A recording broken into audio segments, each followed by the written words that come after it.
ਜਿਨ੍ਹਾਂ ਨੇ ਆਪਣੇ ਉੱਪਰ ਅਪਾਰ ਕਿਰਪਾ ਕੀਤੀ ਹੈ।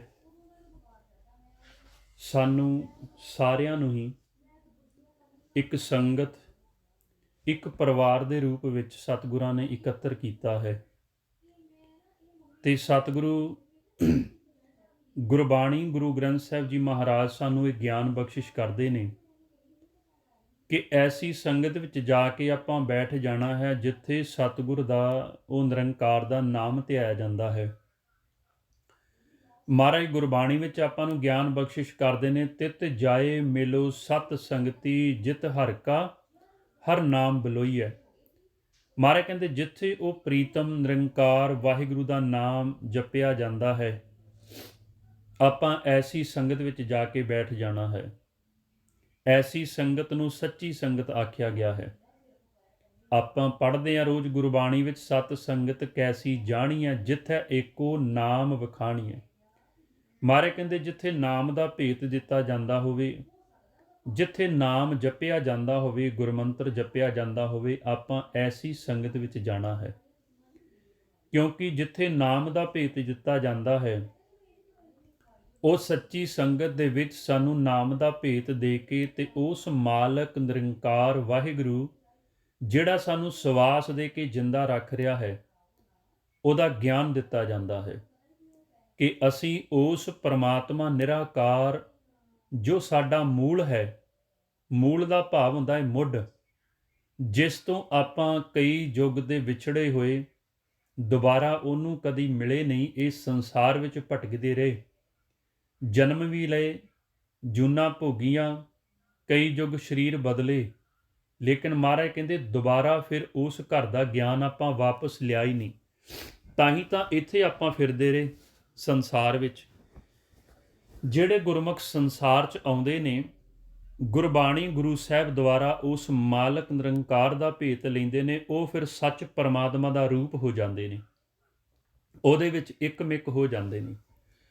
ਹੁਣ ਆਪਣੇ ਵਿੱਚੋਂ ਬਹੁਤ ਸਾਰੇ ਐਸੇ ਜੀਵ ਆ ਜਿਹੜੇ ਇਹ ਸਮਝਦੇ ਆ ਕਿ ਅਸੀਂ ਤੇ ਇੱਕ ਆਮ ਜਿਹੇ ਲੋਕ ਆ, ਆਮ ਜਿਹੇ ਜੀਵ ਆ, ਪਾਪ ਵੀ ਕਰਦੇ ਆ, ਸਾਡਾ ਮਨ ਪਾਪ ਵੀ ਕਰਦਾ, ਅਸੀਂ ਪਰਮਾਤਮਾ ਨੂੰ ਕਿਵੇਂ ਮਿਲ ਸਕਦੇ ਹਾਂ?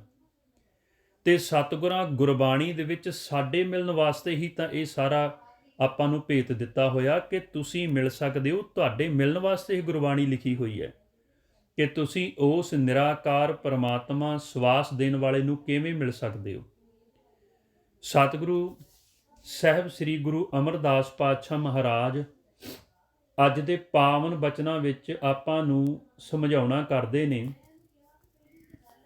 ਮਹਾਰਾਜ ਕਹਿੰਦੇ ਆ, ਸੰਸਾਰ ਦੇ ਵਿੱਚ ਜੋ ਅਭਿਆਸ ਕਰਦੇ ਨੇ, ਸਿਮਰਨ ਕਰਦੇ ਨੇ, ਨਾਮ ਜਪਦੇ ਨੇ, ਉਹਨਾਂ ਨੂੰ ਪਰਮਾਤਮਾ ਐਸੀ ਕਿਰਪਾ ਕਰਕੇ ਸੱਜਣ ਵੀ ਉਹੋ ਜਿਹੇ ਮਿਲਾ ਦਿੰਦਾ ਹੈ।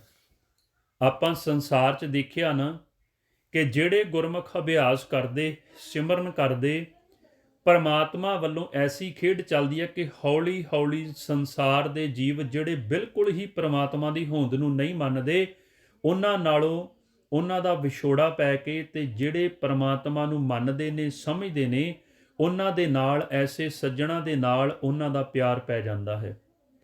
ਤੇ ਮਹਾਰਾਜ ਗੁਰਬਾਣੀ ਵਿੱਚ ਸਮਝਾਉਂਦੇ, ਕਹਿੰਦੇ ਸੱਜਣ ਮਿਲੇ ਸੱਜਣਾ, ਜਿਨ ਸਤਿਗੁਰੂ ਨਾਲ ਪਿਆਰ। ਮਹਾਰਾਜ ਕਹਿੰਦੇ ਐਸੇ ਸੱਜਣ ਫਿਰ ਮਿਲਦੇ ਨੇ ਸੰਸਾਰ ਵਿੱਚ, ਕਿਉਂਕਿ ਆਪਾਂ ਪੜ੍ਹਦੇ ਹਾਂ ਭਗਤਾਂ ਅਤੇ ਸੰਸਾਰੀਆਂ ਜੋੜ ਕਦੇ ਨਾ ਹੋਵੇ। ਕਿਉਂਕਿ ਜਿਹੜਾ ਸੰਸਾਰ ਦਾ ਜੀਵ ਹੈ, ਉਹਨੇ ਦੁਨਿਆਵੀ ਤੇ ਸੰਸਾਰ ਦੀ ਗੱਲ ਕਰਨੀ, ਜਿਹੜਾ ਭਗਤ ਹੁੰਦਾ ਹੈ ਉਹਨੇ ਗੁਰਬਾਣੀ ਦੀ ਤੇ ਪਰਮਾਤਮਾ ਨਿਰੰਕਾਰ ਦੀ ਗੱਲ ਕਰਨੀ ਹੈ। ਜਿੱਥੇ ਵੀ ਬੈਠਣਾ ਸਿਰਫ ਉਸ ਪਰਮਾਤਮਾ ਦੀ ਹੀ ਗੱਲ ਕਰਨੀ ਹੈ।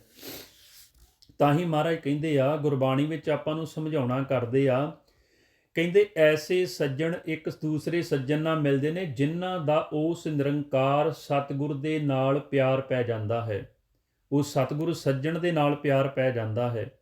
ਮਹਾਰਾਜ ਕਹਿੰਦੇ ਸੱਜਣ ਮਿਲੇ ਸੱਜਣਾ, ਜਿਨ ਸਤਿਗੁਰੂ ਨਾਲ ਪਿਆਰ। ਤੇ ਮਹਾਰਾਜ ਕੀ ਸਮਝਾਉਣਾ ਕਰਦੇ, ਕਹਿੰਦੇ ਫਿਰ ਉਹ ਮਿਲ ਕੇ ਉਸ ਪਰਮਾਤਮਾ ਨਿਰੰਕਾਰ ਸੱਚ ਨੂੰ ਇਕੱਠੇ ਬੈਠ ਕੇ ਧਿਆਉਂਦੇ ਨੇ, ਇੱਕ ਸੰਗਤ ਰੂਪ ਹੋ ਜਾਂਦੇ ਨੇ, ਫਿਰ ਉਸ ਪਰਮਾਤਮਾ ਦੀ ਬੰਦਗੀ ਕਰਦੇ ਨੇ, ਉਹਦਾ ਸਿਮਰਨ ਕਰਦੇ ਨੇ ਸੰਗਤ ਰੂਪ ਵਿੱਚ ਹੋ ਕੇ। ਜਿਵੇਂ ਆਪਾਂ ਸਾਰੇ ਹੀ ਵਡਭਾਗੀ ਹਾਂ, ਆਪਾਂ ਬਹੁਤ ਵੱਡੇ ਭਾਗਾਂ ਵਾਲਿਆਂ ਕਿ ਇਸ ਇੱਕ ਮਾਧਿਅਮ ਦੇ ਰਾਹੀਂ ਆਪਾਂ ਉਸ ਨਿਰੰਕਾਰ ਦੀ ਉਸਤਤ ਕਰਦੇ ਹਾਂ, ਰਲ ਮਿਲ ਕੇ ਆਪਾਂ ਪਰਮਾਤਮਾ ਦਾ ਸਿਮਰਨ ਕਰਦੇ ਹਾਂ, ਕਿਉਂਕਿ ਮਹਾਰਾਜ ਐਸੇ ਸੱਜਣ ਬਾਰ-ਬਾਰ ਨਹੀਂ ਮਿਲਾਉਂਦੇ। ਫਿਰ ਮਹਾਰਾਜ ਇੱਥੇ ਵੀ ਸਮਝਾਉਂਦੇ, ਕਹਿੰਦੇ ਮਿਲ ਪ੍ਰੀਤਮ ਤਿੰਨੀ ਧਿਆਇਆ, ਸੱਚੈ ਪ੍ਰੇਮ ਪਿਆਰ। ਮਹਾਰਾਜ ਕਹਿੰਦੇ ਫਿਰ ਉਹ ਮਿਲ ਕੇ ਆਪਣੇ ਉਸ ਨਿਰੰਕਾਰ ਪਰਮਾਤਮਾ ਨੂੰ ਧਿਆਉਂਦੇ ਨੇ, ਜਿਸ ਤੋਂ ਉਹ ਜੁਗਾਂ ਜੁਗਾਂ ਤੋਂ ਵਿਛੜੇ ਨੇ। ਹੁਣ ਸਤਿਗੁਰੂ ਇੱਥੇ ਗੁਰਬਾਣੀ ਵਿੱਚ ਸਮਝਾਉਂਦੇ ਕਿ ਜਿਹੜਾ ਮਨਮੁਖ ਜੀਵ ਹੈ ਉਹ ਕਦੇ ਸਿਮਰਨ ਨਹੀਂ ਕਰ ਸਕਦਾ, ਨਾਮ ਨਹੀਂ ਜਪ ਸਕਦਾ। ਹੁਣ ਕਈ ਵਾਰ ਜਦੋਂ ਆਪਾਂ ਉੱਚੀ ਬੋਲ ਕੇ ਸਿਮਰਨ ਕਰਦੇ ਹਾਂ, ਉੱਚੀ ਬੋਲ ਕੇ ਅਭਿਆਸ ਕਰਦੇ ਹਾਂ, ਤੇ ਸੰਸਾਰ ਦੇ ਬਹੁਤ ਐਸੇ ਜੀਵ ਨੇ ਜਿਹੜੇ ਸਿਮਰਨ ਉਤੇ ਕਿੰਤੂ ਪਰੰਤੂ ਕਰਦੇ ਨੇ, ਇੱਥੋਂ ਤੱਕ ਵੀ ਆਖ ਦਿੰਦੇ ਨੇ ਕਿ ਪਰਮਾਤਮਾ ਕਿਹੜਾ ਬੋਲਾ ਆ, ਉਹਨੂੰ ਕਿਹੜਾ ਸੁਣਦਾ ਨਹੀਂ ਜਿਹੜਾ ਤੁਸੀਂ ਉੱਚੀ ਬੋਲ ਕੇ ਸਿਮਰਨ ਕਰਦੇ ਹੋ। ਲੇਕਿਨ ਜਿੰਨਾ ਚਿਰ ਆਪਾਂ ਗੁਰੂ ਗ੍ਰੰਥ ਸਾਹਿਬ ਜੀ ਦੀ ਗੁਰਬਾਣੀ ਤੋਂ ਗਿਆਨ ਨਹੀਂ ਲੈਂਦੇ, ਸਾਨੂੰ ਭੇਤ ਨਹੀਂ ਆਉਂਦਾ, ਮਹਾਰਾਜ ਕਹਿੰਦੇ ਓਨਾ ਚਿਰ ਅਸੀਂ ਨਹੀਂ ਜਾਣ ਸਕਦੇ ਕਿ ਅਸੀਂ ਉੱਚੀ ਬੋਲ ਕੇ ਸਿਮਰਨ ਕਿਉਂ ਕਰਨਾ ਹੈ, ਇਸ ਦਾ ਕੀ ਮਤਲਬ ਹੈ। ਬਿਲਕੁਲ ਸੱਚ ਹੈ ਕਿ ਪਰਮਾਤਮਾ ਬੋਲਾ ਨਹੀਂ, ਉਹ ਤਾਂ ਸੁਣ ਵੀ ਰਿਹਾ, ਉਹ ਤਾਂ ਦੇਖ ਵੀ ਰਿਹਾ, ਜਿਹਨੂੰ ਮਹਾਰਾਜ ਗੁਰਬਾਣੀ ਵਿੱਚ ਵੀ ਸਮਝਾਉਣਾ ਕਰਦੇ ਨੇ, ਠਾਕੁਰ ਮੇਰਾ ਸਦ ਬੁਲੰਤਾ। ਹੁਣ ਬੋਲਾ ਕੌਣ ਹੋਇਆ? ਸਾਨੂੰ ਉੱਚੀ ਬੋਲ ਕੇ ਨਾਮ ਜਪਣ ਦੀ, ਸਿਮਰਨ ਕਰਨ ਦੀ ਕਿਉਂ ਲੋੜ ਹੈ? ਤੇ ਉੱਥੇ ਸਤਿਗੁਰਾਂ ਗੁਰਬਾਣੀ ਵਿੱਚ ਸਾਨੂੰ ਗਿਆਨ ਦਿੱਤਾ ਕਿ ਬੋਲਾ ਪਰਮਾਤਮਾ ਨਹੀਂ, ਬੋਲਾ ਤੁਹਾਡਾ ਮਨ ਹੋ ਚੁੱਕਾ ਹੈ, ਜਿਹੜਾ ਅੰਦਰੋਂ ਮਾਇਆ ਦੇ ਵਿੱਚ ਇੰਨਾ ਰੌਲ ਘਚੋਲੇ ਵਿੱਚ ਫਸਿਆ ਹੋਇਆ ਹੈ ਕਿ ਪਰਮਾਤਮਾ ਦਾ ਉਹ ਨਾਮ, ਉਹ ਸ਼ਬਦ ਜਿਹੜਾ ਸਾਰੇ ਬ੍ਰਹਿਮੰਡ ਖੰਡਾਂ ਵਿੱਚ ਚੱਲ ਰਿਹਾ, ਉਹ ਸ਼ਬਦ ਤੁਹਾਡੀ ਕਾਇਆ ਦੇ ਅੰਦਰ ਵੀ ਚੱਲ ਰਿਹਾ, ਲੇਕਿਨ ਤੁਹਾਡਾ ਮਨ ਬਾਹਰ ਦੀਆਂ ਆਵਾਜ਼ਾਂ ਸੁਣੀ ਜਾਂਦਾ ਹੈ, ਲੇਕਿਨ ਪਰਮਾਤਮਾ ਇੰਨੀ ਨੇੜੇ ਤੁਹਾਡੇ ਅੰਦਰ ਵੀ ਬੋਲ ਰਿਹਾ ਹੈ ਸ਼ਬਦ ਰੂਪ ਵਿੱਚ, ਅਨਹਦ ਨਾਦ ਰੂਪ ਵਿੱਚ, ਮਨ ਉਹਨੂੰ ਨਹੀਂ ਸੁਣਦਾ। ਤਾਂ ਹੀ ਸਤਿਗੁਰੂ ਕਹਿੰਦੇ ਨੇ ਤੁਹਾਡੇ ਅੰਦਰ ਤ੍ਰੈ ਗੁਣਾਂ ਦੀ ਜਿਹੜੀ ਮਾਇਆ ਹੈ, ਫੁਰਨੇ ਵਿਚਾਰਾਂ ਦੀ, ਉਹਨੇ ਇੰਨਾ ਰੌਲਾ ਪਾਇਆ ਹੋਇਆ ਹੈ ਕਿ ਪਰਮਾਤਮਾ ਹੱਥਾਂ ਤੋਂ ਵੀ ਨੇੜੇ ਹੋਣ ਕਰਕੇ ਅੱਖਾਂ ਤੇ ਜਾਲ ਪਾ ਦਿੱਤਾ, ਨਾ ਤੇ ਮਾਲਕ ਦਿਖਦਾ ਤੇ ਨਾ ਹੀ ਕੰਨਾਂ ਦੇ ਨਾਲ ਉਹਦੀ ਆਵਾਜ਼ ਸੁਣਦੀ ਹੈ। ਮਹਾਰਾਜ ਗੁਰਬਾਣੀ 'ਚ ਆਪਾਂ ਨੂੰ ਗਿਆਨ ਬਖਸ਼ਿਸ਼ ਕਰਦੇ ਨੇ, ਮਾਇਆ ਧਾਰੀ ਅਤ ਅੰਨਾ ਬੋਲਾ, ਸ਼ਬਦ ਨਾ ਸੁਣਈ ਬਹੁ ਰੋਲ ਘਚੋਲਾ। ਮਹਾਰਾਜ ਕਹਿੰਦੇ ਜੀਵ ਦੇ ਅੰਦਰ ਤ੍ਰੈ ਗੁਣਾਂ ਦੇ ਜਿਹੜੇ ਕਾਮ ਕ੍ਰੋਧ ਲੋਭ ਮੋਹ ਹੰਕਾਰ ਨੇ, ਉਹ ਤ੍ਰੈ ਗੁਣਾਂ ਦੇ ਇੰਨੇ ਰੋਲੇ ਵਿੱਚ ਪਾਇਆ ਹੋਇਆ ਮਨ ਨੂੰ ਕਿ ਅੰਦਰੋਂ ਪਰਮਾਤਮਾ ਦੀ ਆਵਾਜ਼ ਨੂੰ ਸੁਣ ਹੀ ਨਹੀਂ ਰਿਹਾ ਮਨ। ਇੱਥੇ ਸਤਿਗੁਰੂ ਗੁਰਬਾਣੀ ਵਿੱਚ ਆਪਾਂ ਹੁਣ ਰੋਜ਼ ਇੱਕ ਗੱਲ ਪੜ੍ਹਦੇ ਹਾਂ ਕਿ ਭਈ ਪ੍ਰਾਪਤ ਮਨੁੱਖ ਦੇ ਹੁਰੀਆ, ਗੋਬਿੰਦ ਮਿਲਣ ਕੀ ਇਹ ਤੇਰੀ ਬਰੀਆ। ਲੇਕਿਨ ਸਤਿਗੁਰ ਕਹਿੰਦੇ ਜਿਹੜਾ ਸਰੀਰ ਹੈ, ਮਨੁੱਖਾ ਜਨਮ ਤੁਹਾਨੂੰ ਪ੍ਰਾਪਤ ਹੋਇਆ, ਕਦੀ ਆਪਣੇ ਸਰੀਰ ਨੂੰ ਪੁੱਛ ਕੇ ਵੇਖੋ ਕਿ ਜਿਸ ਮਾਲਕ ਨਿਰੰਕਾਰ ਨੇ ਤੁਹਾਡੀ ਸਿਰਜਣਾ ਕੀਤੀ, ਤੁਹਾਡੇ ਸਰੀਰ ਨੂੰ ਬਣਾਇਆ, ਕੀ ਉਸ ਪਰਮਾਤਮਾ ਨੂੰ ਆਪਣੇ ਮਨ ਦੇ ਵਿੱਚ ਵਸਾਇਆ ਕਦੀ ਆਪਾਂ? ਸਤਿਗੁਰੂ ਗੁਰਬਾਣੀ ਦੇ ਵਿੱਚ ਆਪਾਂ ਨੂੰ ਗਿਆਨ ਬਖਸ਼ਿਸ਼ ਕਰਦੇ ਨੇ ਕਿ ਪੁੱਛੋ ਆਪਣੇ ਸਰੀਰ ਤੋਂ। ਆਪਣੇ ਸਰੀਰ ਤੋਂ ਆਪਾਂ ਕੀ ਪੁੱਛਣਾ? ਇਹ ਸਰੀਰਾ ਮੇਰਿਆ ਇਸ ਜਗ ਮੇ ਆਏ ਕਿ ਜਦੋਂ ਤੂੰ ਸੰਸਾਰ 'ਚ ਆਇਆ, ਇਹ ਸਰੀਰਾ ਮੇਰਿਆ ਇਸ ਜਗ ਮੇ ਆਏ ਕਿ ਕਿਆ ਤੁਧ ਕਰਮ ਕਮਾਇਆ, ਕਿਆ ਕਰਮ ਕਮਾਇਆ ਤੁਧ ਸਰੀਰਾ, ਜਾਂ ਤੂੰ ਜਗ ਮੇ ਆਇਆ, ਜਿਨ ਹਰ ਤੇਰਾ ਰਚਨ ਰਚਿਆ, ਸੋ ਹਰ ਮਨ ਨਾ ਵਸਾਇਆ। ਮਹਾਰਾਜ ਕਹਿੰਦੇ ਪੁੱਛਣਾ ਹੈ ਕਿ ਜਿਸ ਪਰਮਾਤਮਾ ਨੇ ਤੇਰੀ ਰਚਨਾ ਕੀਤੀ ਹੈ, ਕਿ ਉਸ ਨੂੰ ਮਨ ਦੇ ਵਿੱਚ ਨਹੀਂ ਤੂੰ ਵਸਾਇਆ। ਕਿਉਂ ਮਨ ਦੇ ਵਿੱਚ ਨਹੀਂ ਵਸਾਇਆ? ਕਿਉਂਕਿ ਸਤਿਗੁਰੂ ਗੁਰਬਾਣੀ 'ਚ ਆਪਾਂ ਨੂੰ ਗਿਆਨ ਬਖਸ਼ਿਸ਼ ਕਰਦੇ ਨੇ ਕਿ ਹਰ ਇੱਕ ਜੀਵ ਹੱਸਦਾ ਖੇਡਦਾ ਆ, ਖਾਂਦਾ ਆ, ਪੀਂਦਾ, ਪਰ ਹਰ ਇੱਕ ਜੀਵ ਨੂੰ ਆਪਣੀ ਮੌਤ ਭੁੱਲ ਚੁੱਕੀ ਹੈ, ਮਰਨਾ ਭੁੱਲ ਚੁੱਕਾ ਹੈ ਹਰ ਇੱਕ ਜੀਵ। ਕਿਉਂਕਿ ਜਦੋਂ ਦੂਸਰੇ ਨੂੰ ਮਰਿਆ ਦੇਖਦੇ ਹਾਂ ਤੇ ਅਸੀਂ ਇਹੋ ਕਹਿੰਦੇ ਹਾਂ ਵੀ ਇਹ ਮਰ ਚੁੱਕਾ, ਲੇਕਿਨ ਆਪਣਾ ਮਰਨਾ ਭੁੱਲ ਗਏ ਕਿ ਅਸੀਂ ਸੰਸਾਰ ਤੋਂ ਕਦੀ ਵੀ ਨਹੀਂ ਜਾਣਾ, ਹਮੇਸ਼ਾ ਵਾਸਤੇ ਸੰਸਾਰ ਤੇ ਰਹਿਣਾ ਹੈ। ਤਾਂ ਹੀ ਤਾਂ ਮਹਾਰਾਜ ਸਮਝਾਉਂਦੇ ਨੇ, ਖਾਣਾ ਪੀਣਾ ਹੱਸਣਾ ਸੌਣਾ ਵਿਸਰ ਗਿਆ ਹੈ ਮਰਨਾ, ਖਸਮ ਖੁਆਰ ਖਸਮ ਵਿਸਾਰ, ਖੁਆਰੀ ਕੀਨੀ ਤ੍ਰਿਗ ਜੀਵਨ ਨਹੀਂ ਰਹਿਣਾ। ਮਹਾਰਾਜ ਕਹਿੰਦੇ ਤੁਸੀਂ ਜੇ ਪਰਮਾਤਮਾ ਨੂੰ ਭੁੱਲ ਗਏ ਤੇ ਖੁਆਰ ਹੋਗੇ। ਕਿੱਥੇ ਖੁਆਰ ਹੋਣਾ? ਮਹਾਰਾਜ ਕਹਿੰਦੇ ਜੂਨਾਂ ਦੇ ਵਿੱਚ। ਹੁਣ ਉਸ ਨਿਰੰਕਾਰ ਪਰਮਾਤਮਾ ਦਾ ਸਾਨੂੰ ਚੇਤਾ ਕਿਉਂ ਨਹੀਂ ਆਉਂਦਾ? ਜੇ ਪਰਮਾਤਮਾ ਸਵਾਸ ਦੇ ਕੇ ਲਾਗੇ ਆ, ਦਿਖਦਾ ਕਿਉਂ ਨਹੀਂ? ਜੇ ਪਰਮਾਤਮਾ ਇੰਨੀ ਨੇੜੇ, ਉਹਦਾ ਅਨਹਦ ਨਾਦ ਵੱਜ ਰਿਹਾ, ਫਿਰ ਕੰਨਾਂ ਦੇ ਨਾਲ ਸੁਣਦਾ ਕਿਉਂ ਨਹੀਂ? ਤੇ ਸਤਿਗੁਰਾਂ ਗੁਰਬਾਣੀ ਵਿੱਚ ਸਾਨੂੰ ਸਮਝਾਇਆ ਕਿ ਜਿਹੜੀ ਤੁਹਾਡੀ ਜ਼ੁਬਾਨ ਹੈ, ਜਿਹੜੀਆਂ ਤੁਹਾਡੀਆਂ ਅੱਖਾਂ ਨੇ, ਜਿਹੜੇ ਤੁਹਾਡੇ ਕੰਨ ਆ, ਇਹਦੇ ਉੱਪਰ ਜਿਹੜਾ ਕਾਲ ਹੈ ਉਹਨੇ ਜਾਲ ਪਾਇਆ ਹੋਇਆ ਹੈ। ਤਾਂ ਹੀ ਤੇ ਸਤਿਗੁਰੂ ਗੁਰਬਾਣੀ ਵਿੱਚ ਆਪਾਂ ਨੂੰ ਗਿਆਨ ਬਖਸ਼ਿਸ਼ ਕਰਦੇ ਨੇ, ਕਾਲ ਜਾਲ ਜਿਹਬਾ ਔਰ ਨੈਣੀ। ਮਹਾਰਾਜ ਕਹਿੰਦੇ ਜ਼ੁਬਾਨ ਤੇ ਵੀ ਜਾਲ ਪਾਇਆ ਹੋਇਆ ਕਾਲ ਨੇ, ਤੇ ਅੱਖਾਂ ਤੇ ਵੀ ਕਾਲ ਜਾਲ ਜਿਹਬਾ ਔਰ ਨੈਣੀ, ਕੰਨੀ ਜਾਲ ਸੁਣੇ ਬਿਖ ਬੈਣੀ। ਭਾਵ ਕਿ ਰਸਨਾ ਦੇ ਨਾਲ ਤੁਸੀਂ ਅੰਦਰੋਂ ਰਸ ਨੂੰ ਕੱਢ ਕੇ ਪੀਣਾ ਸੀ ਤੇ ਵਾਹਿਗੁਰੂ ਸਿਮਰਨ ਤੇ ਗੁਰਬਾਣੀ ਨੂੰ ਪੜ੍ਹਨਾ ਸੀ, ਲੇਕਿਨ ਇਹ ਰਸਨਾ ਸੰਸਾਰ ਦੇ ਰਸ ਤੇ ਨਿੰਦਿਆ ਚੁਗਲੀ ਦੇ ਰਸ ਦੇ ਵਿੱਚ ਸਵਾਦ ਲੱਗਦੀ ਏ। ਮਹਾਰਾਜ ਕਹਿੰਦੇ ਇਹਨੂੰ, ਇਹ ਜਿਹੜੀ ਚੀਜ਼ ਹੈ, ਤਾਂ ਹੀ ਤਾਂ ਜਾਲ ਪਿਆ ਹੋਇਆ। ਇਹਨਾਂ ਨੇਤਰਾਂ ਦੇ ਨਾਲ ਅਸੀਂ ਹਰ ਪਾਸੇ ਪਰਮਾਤਮਾ ਨਿਰਾਕਾਰ ਉਸ ਨਿਰਗੁਣ ਨੂੰ ਦੇਖਣਾ ਸੀ, ਲੇਕਿਨ ਇਹਨਾਂ ਦੇ ਨਾਲ, ਇਸ ਨੇਤਰਾਂ ਦੇ ਨਾਲ ਅਸੀਂ ਸੰਸਾਰ ਦੇ ਆਕਾਰ ਦੇਖੀ ਜਾਂਦੇ ਹਾਂ।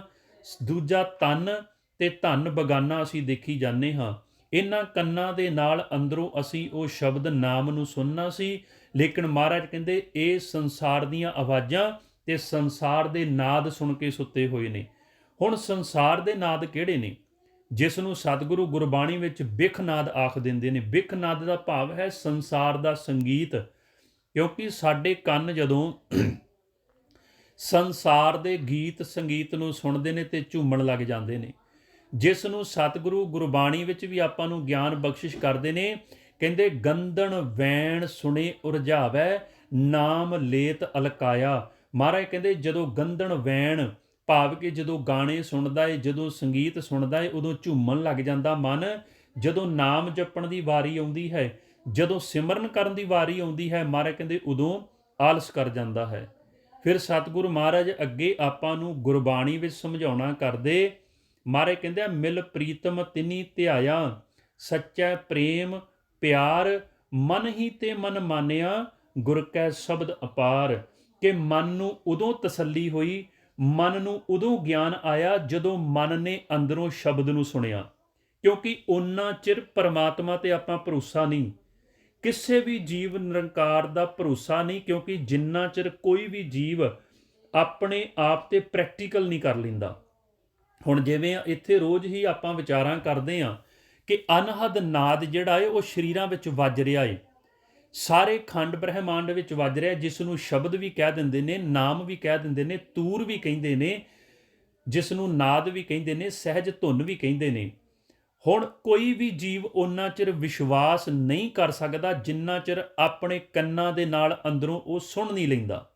ਹੁਣ ਸਰੀਰ ਦੇ ਕੰਨ ਤਾਂ ਬਾਹਰ ਦੀਆਂ ਆਵਾਜ਼ਾਂ ਸੁਣ ਰਹੇ ਨੇ, ਲੇਕਿਨ ਅੰਦਰ ਜਿਹੜਾ ਸਰੀਰ ਮਨ ਹੈ, ਉਹਦੇ ਕੰਨ ਬੋਲੇ ਹੋਏ ਨੇ, ਉਹ ਸੰਸਾਰ ਦੀਆਂ ਆਵਾਜ਼ਾਂ ਤੇ ਸੁਣ ਰਿਹਾ, ਲੇਕਿਨ ਅੰਦਰੋਂ ਪਰਮਾਤਮਾ ਵਾਹਿਗੁਰੂ ਦੇ ਨਾਮ ਨੂੰ ਨਹੀਂ ਸੁਣਦਾ। ਤੇ ਸਤਿਗੁਰੂ ਆਪਾਂ ਨੂੰ ਗੁਰਬਾਣੀ ਵਿੱਚ ਅੱਗੇ ਗਿਆਨ ਬਖਸ਼ਿਸ਼ ਕਰਦੇ ਨੇ, ਕਹਿੰਦੇ ਓਨਾ ਚਿਰ ਮਨ ਪ੍ਰਤੀਤ ਨਹੀਂ ਕਰਦਾ ਜਿੰਨਾ ਚਿਰ ਖੁਦ ਪਰਮਾਤਮਾ ਦੀ ਆਵਾਜ਼ ਨੂੰ ਆਪਾਂ ਸੁਣ ਨਹੀਂ ਲੈਂਦੇ। ਫਿਰ ਸਤਿਗੁਰੂ ਅੱਗੇ ਸਮਝਾਉਣਾ ਕਰਦੇ। ਮਹਾਰਾਜ ਕਹਿੰਦੇ ਜਿਹੜੇ ਜੀਵ ਐਸੇ ਸੱਜਣ ਦੇ ਨਾਲ ਮਿਲ ਜਾਂਦੇ ਨੇ, ਕਿਉਂਕਿ ਉਹ ਪਰਮਾਤਮਾ ਦੀ ਕਿਰਪਾ ਦੇ ਨਾਲ ਉਹਨਾਂ ਦਾ ਮਿਲਾਪ ਹੁੰਦਾ ਹੈ, ਫਿਰ ਉਹਨਾਂ ਦਾ ਕਦੀ ਵੀ ਵਿਛੋੜਾ ਨਹੀਂ ਪੈਂਦਾ ਪਰਮਾਤਮਾ ਦੇ ਨਾਲੋਂ। ਉਹ ਐਸੇ ਸੱਜਣ, ਐਸੇ ਸਤਿਗੁਰੂ, ਐਸੇ ਪਰਮਾਤਮਾ ਦੇ ਵਿੱਚ ਇੱਕਮਿਕ ਹੋ ਜਾਂਦੇ ਨੇ, ਉਹਨਾਂ ਦਾ ਕਦੀ ਵੀ ਵਿਛੋੜਾ ਨਹੀਂ ਪੈਂਦਾ। ਸਤਿਗੁਰੂ ਸਮਝਾਉਂਦੇ, ਇਹ ਸੱਜਣ ਮਿਲੇ ਨਾ ਵਿਛੜੇ, ਜੇ ਆਪ ਮੇਲੇ ਕਰਤਾਰ, ਇੱਕ ਨਾ ਦਰਸ਼ਨ ਕੀ ਪ੍ਰਤੀਤ ਨਾ ਆਈਆ, ਸ਼ਬਦ ਨਾ ਕਰੇ ਵਿਚਾਰ। ਹੁਣ ਮਹਾਰਾਜ ਕਹਿੰਦੇ ਆ ਕਿ ਸਾਰਾ ਸੰਸਾਰ ਪਰਮਾਤਮਾ ਨੂੰ ਦੇਖ ਰਿਹਾ। ਹੁਣ ਸਾਡੇ ਨੇਤਰ ਖੁੱਲੇ ਨੇ, ਹੁਣ ਸਾਹਮਣੇ ਪ੍ਰਕਾਸ਼ ਰੂਪ ਪਰਮਾਤਮਾ ਹੈ, ਅਸੀਂ ਪਰਮਾਤਮਾ ਨੂੰ ਵੀ ਦੇਖ ਰਹੇ ਹਾਂ, ਲੇਕਿਨ ਪਰਮਾਤਮਾ ਦਾ ਸਾਨੂੰ ਭੇਤ ਨਹੀਂ ਆ ਰਿਹਾ। ਸਾਡੇ ਸਾਹਮਣੇ ਜਿੰਨੀਆਂ ਚੀਜ਼ਾਂ, ਦੀਵਾਰਾਂ, ਚੀਜ਼ਾਂ ਤੁਰੀਆਂ ਫਿਰਦੀਆਂ ਨੇ, ਉਹ ਦਿਖਦੀਆਂ ਨੇ। ਤੇ ਸਤਿਗੁਰੂ ਗੁਰਬਾਣੀ ਸਮਝਾਉਂਦੇ ਨੇ, ਕਹਿੰਦੇ ਸਤਿਗੁਰ ਨੂੰ ਸਭ ਕੋ ਦੇਖਦਾ, ਜੇਤਾ ਜਗਤ ਸੰਸਾਰ। ਕਹਿੰਦੇ ਸਾਰਾ ਸੰਸਾਰ ਹੀ ਉਹਦੇ ਵੱਲ ਦੇਖ ਰਿਹਾ, ਲੇਕਿਨ ਪ੍ਰਕਾਸ਼ ਰੂਪ ਪਰਮਾਤਮਾ ਨਹੀਂ ਦਿਖ ਰਿਹਾ, ਮਾਇਆ ਦਿਖ ਰਹੀ ਹੈ, ਭਾਵ ਕਿ ਸੰਸਾਰ ਦੇ ਆਕਾਰ ਦਿਖ ਰਹੇ ਨੇ। ਮਹਾਰਾਜ ਅੱਗੇ ਸਮਝਾਉਂਦੇ ਨੇ ਕਿ ਸਤਿਗੁਰ ਨੂੰ ਸਭ ਕੋ ਦੇਖਤਾ, ਜੇਤਾ ਜਗਤ ਸੰਸਾਰ, ਡਿਠੈ ਮੁਕਤ ਨਾ ਹੋਵਈ, ਜਿਚਰ ਸ਼ਬਦ ਨਾ ਕਰੇ ਵਿਚਾਰ। ਮਹਾਰਾਜ ਕਹਿੰਦੇ ਜਿੰਨਾ ਚਿਰ ਸਤਿਗੁਰ ਦੀ ਗੁਰਬਾਣੀ ਦੁਆਰਾ ਉਸ ਸ਼ਬਦ ਦੀ, ਗੁਰਬਾਣੀ ਦੀ ਵਿਚਾਰ ਆਪਾਂ ਸਮਝ ਨਹੀਂ ਲੈਂਦੇ, ਓਨਾ ਚਿਰ ਸਾਨੂੰ ਪਰਮਾਤਮਾ ਤੇ ਭਰੋਸਾ ਨਹੀਂ ਕਿ ਸਾਡੇ ਨੇਤਰਾਂ ਦੇ ਸਾਹਮਣੇ ਕੋਈ ਪ੍ਰਕਾਸ਼ ਰੂਪ ਪਰਮਾਤਮਾ ਵੀ ਹੈ। ਫਿਰ ਮਹਾਰਾਜ ਅੱਗੇ ਗੁਰਬਾਣੀ ਦੁਆਰਾ ਆਪਾਂ ਨੂੰ ਸਮਝਾਉਣਾ ਕਰਦੇ, ਕਹਿੰਦੇ ਜਿਹੜੇ ਪਰਮਾਤਮਾ ਨੂੰ ਮਿਲ ਜਾਂਦੇ ਨੇ, ਇਹ ਸੱਜਣ ਮਿਲੇ ਨਾ ਵਿਛੜੇ, ਜੇ ਆਪ ਮੇਲੇ ਕਰਤਾਰ, ਇੱਕ ਨਾ ਦਰਸ਼ਨ ਕੀ ਪ੍ਰਤੀਤ ਨਾ ਆਈਆ, ਸ਼ਬਦ ਨਾ ਕਰੇ ਵਿਚਾਰ। ਹੁਣ ਉਹਨਾਂ ਚਿਰ ਮਾਲਕ ਨੂੰ ਦੇਖਣ ਦੀ ਪ੍ਰਤੀਤ ਸਾਡੇ ਮਨ ਵਿੱਚ ਨਹੀਂ ਆ ਜਾਂਦੀ, ਜਿੰਨਾ ਚਿਰ ਅਸੀਂ ਉਸ ਸ਼ਬਦ ਦੁਆਰਾ ਉਸ ਨਿਰੰਕਾਰ ਪਰਮਾਤਮਾ ਵਾਹਿਗੁਰੂ ਦਾ ਗਿਆਨ ਨਹੀਂ ਲੈ ਲੈਂਦੇ। ਮਹਾਰਾਜ ਕਹਿੰਦੇ ਇਸ ਪ੍ਰੀਤੀ ਟੁੱਟ ਦੀ ਵਿਲਮ ਨਾ ਹੋਵਈ, ਇਤ ਦੋਸਤੀ ਚੱਲਣ ਵਿਕਾਰ। ਮਹਾਰਾਜ ਕਹਿੰਦੇ ਕਿਉਂ? ਕਿਉਂਕਿ ਸਾਡੇ ਅੰਦਰ ਉਹ ਤ੍ਰੈ ਗੁਣਾਂ ਦੇ, ਉਹ ਕਾਮ ਕ੍ਰੋਧ ਲੋਭ ਮੋਹ ਹੰਕਾਰ ਦੇ, ਉਹ ਰਜੋ ਗੁਣ ਤਮੋ ਗੁਣ ਸਤੋ ਗੁਣ ਦੇ ਵਿਕਾਰ ਜਿਹੜੇ ਮਨ ਵਿੱਚ ਚੱਲ ਰਹੇ ਨੇ, ਕਿਉਂਕਿ ਉਹ ਮਾਇਆ ਹੈ। ਜਿੰਨਾ ਚਿਰ ਸਾਡੇ ਉਹ ਅੰਦਰਲੇ ਚੱਲਦੇ ਹੋਏ ਵਿਚਾਰ, ਚੱਲਦੇ ਹੋਏ ਵਿਸ਼ੇ ਵਿਕਾਰ ਰੁਕ ਨਹੀਂ ਜਾਂਦੇ, ਉਹਨਾਂ ਚਿਰ ਸਾਨੂੰ ਉਹ ਨਿਰੰਕਾਰ ਪਰਮਾਤਮਾ ਦਾ ਨਾਮ ਅੰਦਰੋਂ ਸੁਣ ਨਹੀਂ ਸਕਦਾ। ਸਤਿਗੁਰੂ ਅੱਗੇ ਗੁਰਬਾਣੀ ਦੁਆਰਾ ਆਪਾਂ ਨੂੰ ਸਮਝਾਉਣਾ ਕਰਦੇ, ਕਹਿੰਦੇ ਮਨਮੁਖ ਸੇਤੀ ਦੋਸਤੀ, ਕਿਉਂਕਿ ਐਸੇ ਜੀਵ ਮਨਮੁਖ ਹੁੰਦੇ ਨੇ ਜਿਹੜੇ ਸਤਿਗੁਰ ਦਾ ਨਾਮ ਨਹੀਂ ਜਪਦੇ, ਜਿਹੜੇ ਮਾਲਕ ਨੂੰ ਮੰਨਦੇ ਹੀ ਨਹੀਂ ਕਿ ਪਰਮਾਤਮਾ ਵੀ ਕੋਈ ਸੰਸਾਰ 'ਚ ਹੈ। ਹੁਣ ਉਸ ਪਰਮਾਤਮਾ ਤੋਂ ਉਹ ਸਵਾਸ ਤਾਂ ਲਈ ਜਾ ਰਹੇ, ਲੇਕਿਨ ਉਹਨਾਂ ਨੂੰ ਭੇਤ ਨਹੀਂ ਆ ਰਿਹਾ ਕਿ ਸੰਸਾਰ ਦੇ ਵਿੱਚ ਸਾਨੂੰ ਸਵਾਸ ਦੇ ਕੇ ਜਿੰਦਾ ਰੱਖਣ ਵਾਲਾ ਕੌਣ ਆ। ਸਾਨੂੰ ਸਵਾਸ ਕਿੱਥੋਂ ਆ ਰਹੇ ਨੇ, ਕਿਵੇਂ ਆ ਰਹੇ ਨੇ, ਕੌਣ ਦੇ ਰਿਹਾ ਏ। ਹੁਣ ਸਤਿਗੁਰ ਦੀ ਗੁਰਬਾਣੀ ਦੁਆਰਾ ਆਪਾਂ ਤੇ ਰੋਜ਼ ਹੀ ਵਿਚਾਰ ਕਰਦੇ ਹਾਂ ਕਿ ਆਪੇ ਕਰਤਾ ਕਰ ਕਰ ਵੇਖੇ ਦਿਨ ਦਾ ਸਾਸ ਗਿਰਾਹਾ ਹੈ, ਕਿ ਸਾਡੇ ਮੁਖ ਦੇ ਵਿੱਚ ਸਵਾਸਾਂ ਦੀਆਂ ਬੁਰਕੀਆਂ ਉਹ ਪ੍ਰਮਾਤਮਾ, ਉਹ ਨਿਰੰਕਾਰ ਵਾਹਿਗੁਰੂ ਆਪ ਪਾ ਰਿਹਾ, ਲੇਕਿਨ ਅਸੀਂ ਉਹਨੂੰ ਦੇਖਿਆ ਨਹੀਂ, ਉਹਦੀ ਆਵਾਜ਼ ਨੂੰ ਸੁਣਿਆ ਨਹੀਂ, ਉਹਨਾਂ ਚਿਰ ਸਾਨੂੰ ਪ੍ਰਤੀਤ ਨਹੀਂ।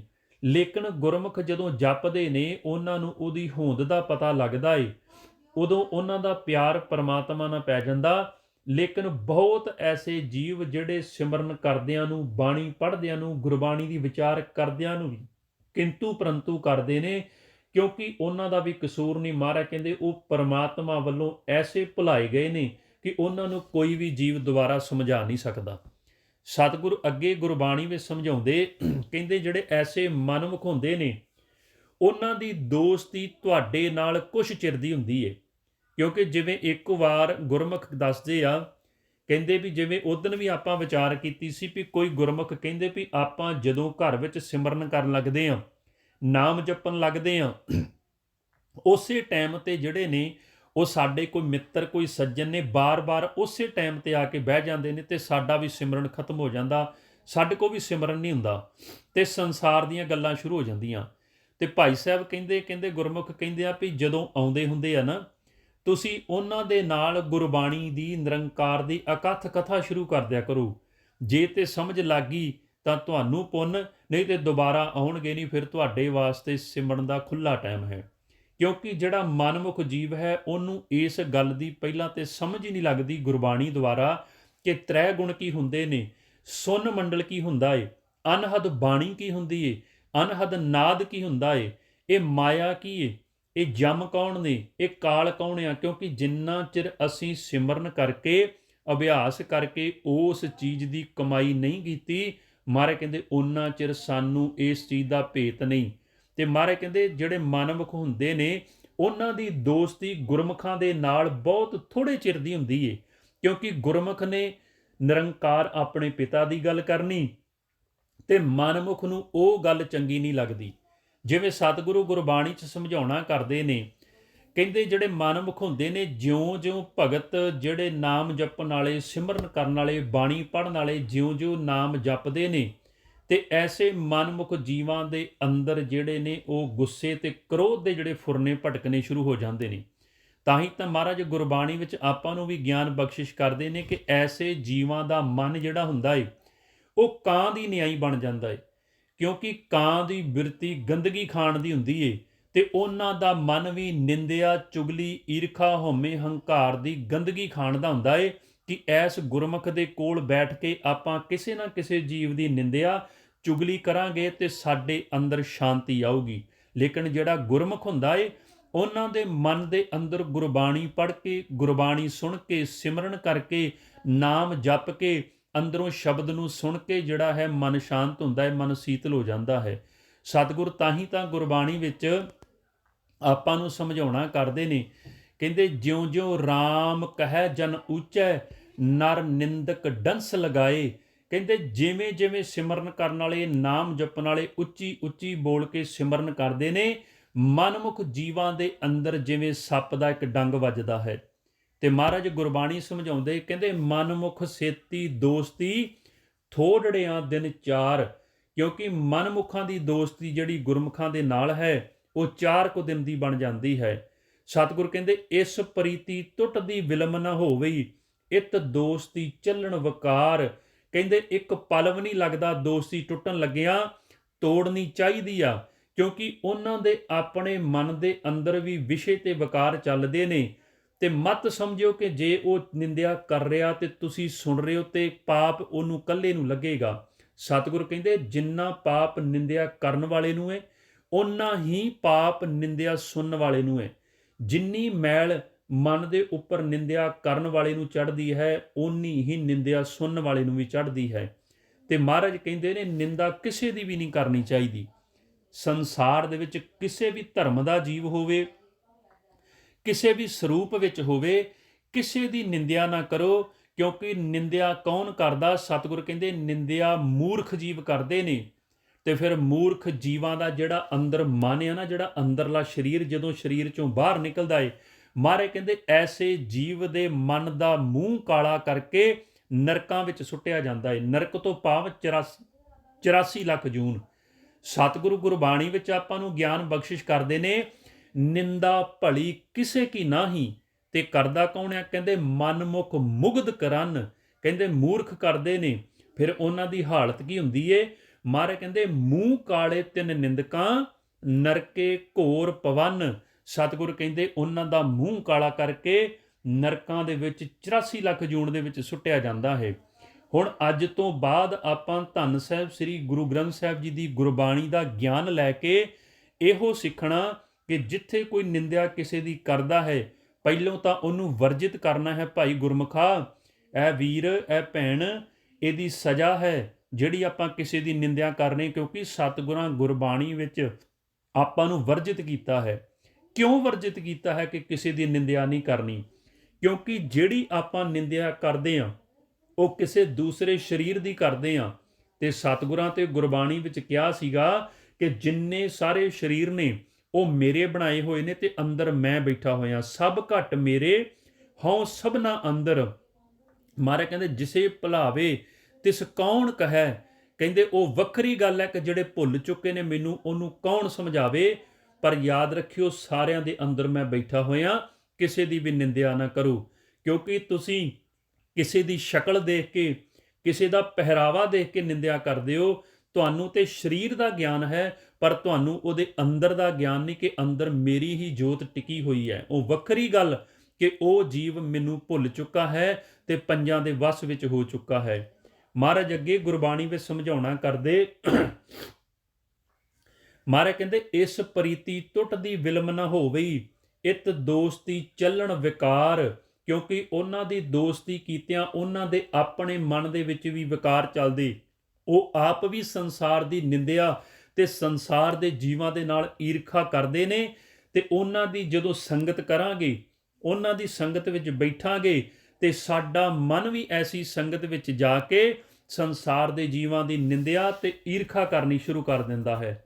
ਮਹਾਰਾਜ ਅੱਗੇ ਗੁਰਬਾਣੀ ਵਿੱਚ ਸਮਝਾਉਂਦੇ, ਕਹਿੰਦੇ ਜਿਨ੍ਹਾਂ ਅੰਦਰ ਸੱਚੇ ਕਾ ਭਉ ਨਾਹੀ, ਨਾਮ ਨਾ ਕਰੇ ਪਿਆਰ। ਕਹਿੰਦੇ ਜਿਨ੍ਹਾਂ ਦੇ ਅੰਦਰ ਨਿਰੰਕਾਰ ਦੇ ਨਾਲ ਪ੍ਰੇਮ ਨਹੀਂ, ਪਿਆਰ ਨਹੀਂ, ਨਾਮ ਨਾ ਕਰੇ ਪਿਆਰ, ਤੇ ਉਹਨਾਂ ਦਾ ਉਹਦੇ ਮੁਖ ਚੋਂ ਨਿਕਲਦੀ ਹੋਈ ਆਵਾਜ਼ ਨਾਮ ਸ਼ਬਦ ਦੇ ਨਾਲ ਵੀ ਪਿਆਰ ਨਹੀਂ ਪੈ ਸਕਦਾ। ਕਿਉਂਕਿ ਉਹਨਾਂ ਨੂੰ ਸੰਸਾਰ ਦੇ ਜੀਵਾਂ ਦੀ ਆਵਾਜ਼ ਨਿੰਦਿਆ ਚੁਗਲੀ ਦੀ ਚੰਗੀ ਲੱਗਦੀ।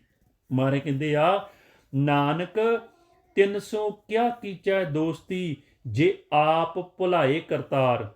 ਮਹਾਰਾਜ ਕਹਿੰਦੇ ਉਹਨਾਂ ਦੇ ਨਾਲ ਦੋਸਤੀ ਪਾ ਕੇ ਆਪਾਂ ਕੀ ਕਰਨਾ, ਜਿਨ੍ਹਾਂ ਨੂੰ ਪਰਮਾਤਮਾ ਨੇ ਆਪ ਹੀ ਭੁਲਾ ਦਿੱਤਾ ਹੋਇਆ।